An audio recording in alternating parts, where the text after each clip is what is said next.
Assalamualaikum warahmatullahi wabarakatuh. Kami dari kelompok 2 akan menerangkan tentang analisis Puka Kerajaan Majapahit. Berikut nama dari kelompok kami. Yang pertama, Para Askia Putri dengan NPM 02111936, Donita Elizabeth Tarigan dengan NPM 02111938, Akmaludin dengan NPM 02111934, Ismail Ada Junior dengan NPM 02111936, Zia Gafara dengan NPM 02111936, dan Lemi Ardias dengan NPM 02111949. Volatility atau volatilitas adalah sebuah kondisi ketidakstabilan yang diakibatkan oleh perubahan drastis atau cepat, tantangannya tidak terduga, dan mungkin durasinya tidak diketahui. Selanjutnya yaitu contoh fenomena. Salah satu faktor kejayaan Majapahit yaitu di bidang agrikulturnya. Majapahit terletak di Pulau Jawa dan memiliki gunung berapi yang masih aktif. Tanah yang subur dimanfaatkan oleh Majapahit untuk memproduksi lebih banyak pangan dan menunjang populasi yang lebih besar.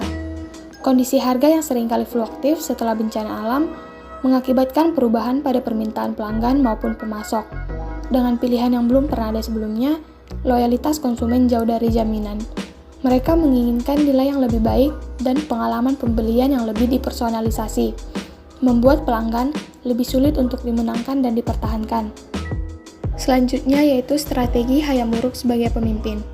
Faktor kemajuan ekonomi Majapahit membuat Hayam Wuruk memperluas wilayah perdagangan hingga di beberapa pelabuhan Majapahit seperti Canggu, Surabaya, Gresik, Sedayu, dan Tuban.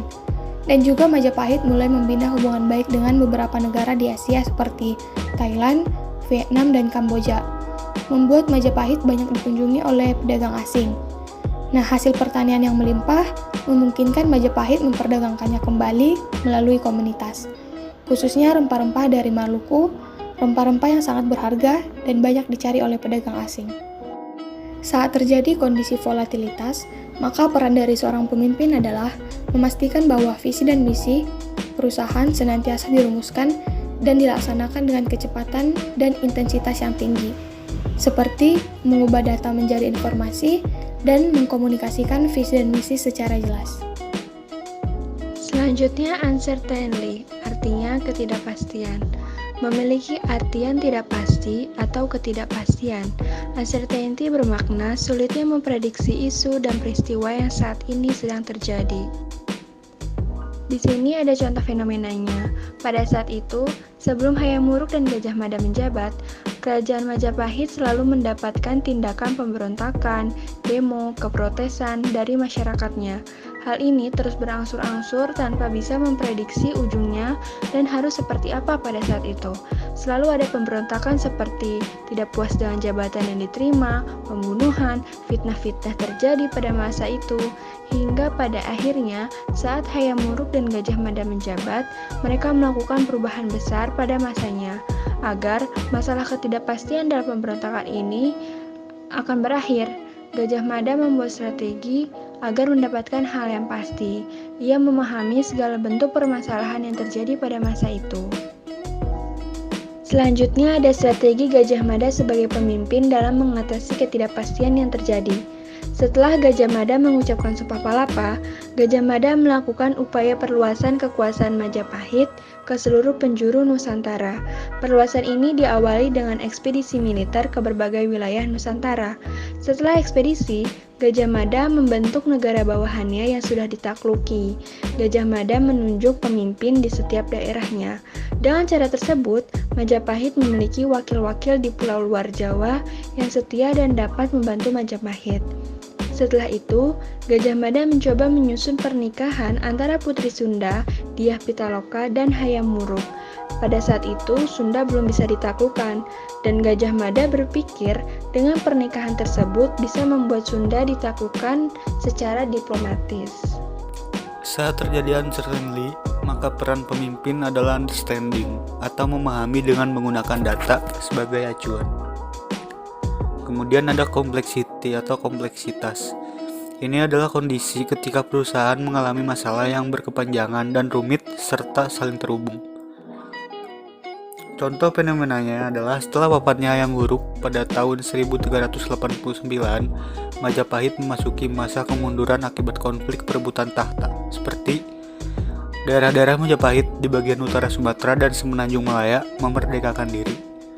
Perang saudara yang disebut Perang Paregreg diperkirakan terjadi pada tahun 1405 sampai 1406 antara Wirabumi melawan Wikrawawardhana. Munculnya Laksamana Cheng Ho di Jawa pada tahun 1405 sampai 1433. Seorang jenderal Muslim Cina menciptakan komunitas Muslim Cina dan Arab di beberapa kota, pelabuhan pantai utara Jawa seperti di Semarang, Demak, Tuban, dan Ampel. Maka Islam pun mulai memiliki pijakan di pantai utara Jawa. Perang antara Rana Wijaya dengan Kesultanan Demak, perebutan kekuasaan antara keluarga raja, dan tidak adanya pemimpin yang kuat setelah kematian Hayam Wuruk.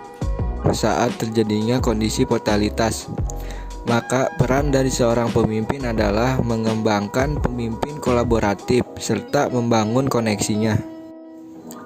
Lalu ada ambiguity atau ambiguitas, yang artinya beban berat, realitas, dan makna yang berbaur dari berbagai kondisi yang ada atau sebuah keadaan yang terasa mengambang dan kejelasan masih dipertanyakan.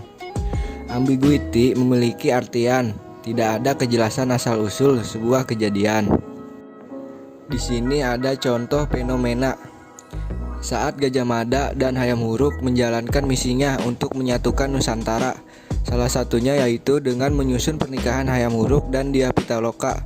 Pada saat itu, Sunda belum berhasil ditaklukkan di bawah kekuasaan Kerajaan Majapahit. Jadi dengan pernikahan tersebut, Gajah Mada ingin menaklukkan Sunda secara diplomatis. Namun, Dewan Kerajaan Sunda merasa ambigu dan keberatan. Ia ragu karena pada saat itu Dewan Kerajaan Sunda menilai permintaan Raja Hayam Wuruk untuk mengadakan upacara pernikahan di Majapahit dianggap tidak lazim karena semestinya pihak pengantin laki-lakilah yang datang ke pihak pengantin perempuan. Dari situlah awal terjadinya penolakan pernikahan Hayam Wuruk dan Dyah Pitaloka. Selain itu, Maharaja Linggabuana juga mengetahui rencana menaklukkan Sunda lewat pernikahan. Selanjutnya, karena Gajah Mada merasa ambisinya gagal, ia pun melakukan rencana kedua untuk menaklukkan kerajaan Sunda, yaitu dengan mengirimkan pasukannya ke Bubak. Mahapati Gajah Mada terus mengancam Maharaja Linggarbuana untuk mengakui takluknya kerajaan Sunda kepada kerajaan Majapahit. Namun, Linggarbuana menolak mentah-mentah dan terus terjadi peperangan yang tidak seimbang. Tentunya, peperangan ini dimenangkan oleh Mahapati Gajah Mada.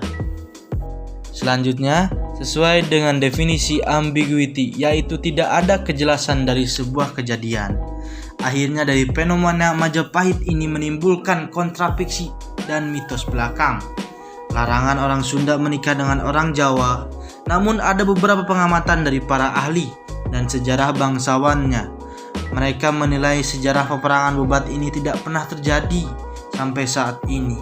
Kejelasan fakta ini tidak dapat dijadikan sumber pegangan kuat. Oke, kita masuk ke slide terakhir yaitu kesimpulan. Perubahan menuntut setiap orang untuk beradaptasi. Namun di dunia puka tidak sepenuhnya jelas arah mana yang harus diambil. Seperti yang terjadi pada Majapahit, kondisi harga yang seringkali fluktuatif setelah bencana alam mengakibatkan perubahan pada permintaan pelanggan maupun pemasok. Lingkungan ini membuat semakin sulit mengembangkan inovasi. Pada saat yang sama, mereka terpaksa melakukan untuk menghasilkan pendapatan di masa depan. Karena ketergantungan pada model bisnis yang sudah mapan berkurang. Dengan metode inovasi agli dan adaptif, Majapahit dapat meminimalkan resiko berkembang melewati pasar. Selain itu juga dapat menyelesaikan proyek inovasi lebih cepat. kedua manfaat tersebut dapat berarti keunggulan dan menentukan atas persaingan dunia. Mungkin sekian presentasi dari kami. Terima kasih.